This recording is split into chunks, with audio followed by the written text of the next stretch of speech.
I was at a debate here recently, and somebody said, well, doesn't the Shroud of Turin prove that Jesus Christ lived on earth? Well, I don't need the Shroud of Turin to prove Jesus lived on earth, but what about the Shroud of Turin?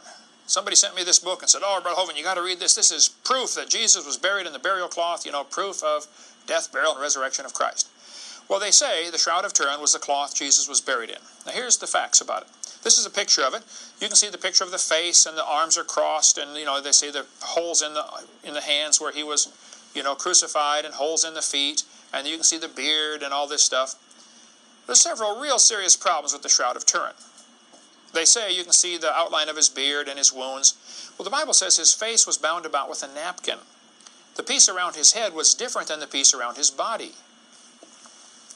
In John chapter 20, it says, Peter went in and saw the linen clothes lie, and the napkin about his head, not lying with the clothes, but in a place by itself.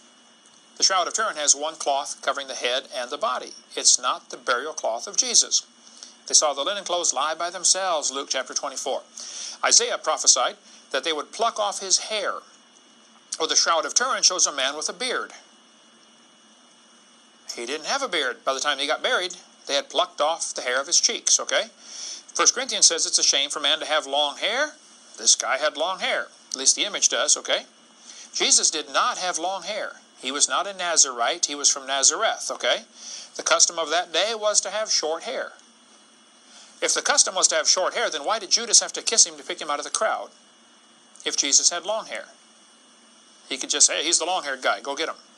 No, Jesus had short hair like everybody else, okay? So, Jesus went secretly to the feast. Nobody picked him out as unusual. He looked just like everybody else, okay? He was not a Nazarite from Numbers chapter 6. That was a vow they took not to cut their hair, shave, and all that stuff. Samson was a Nazarite.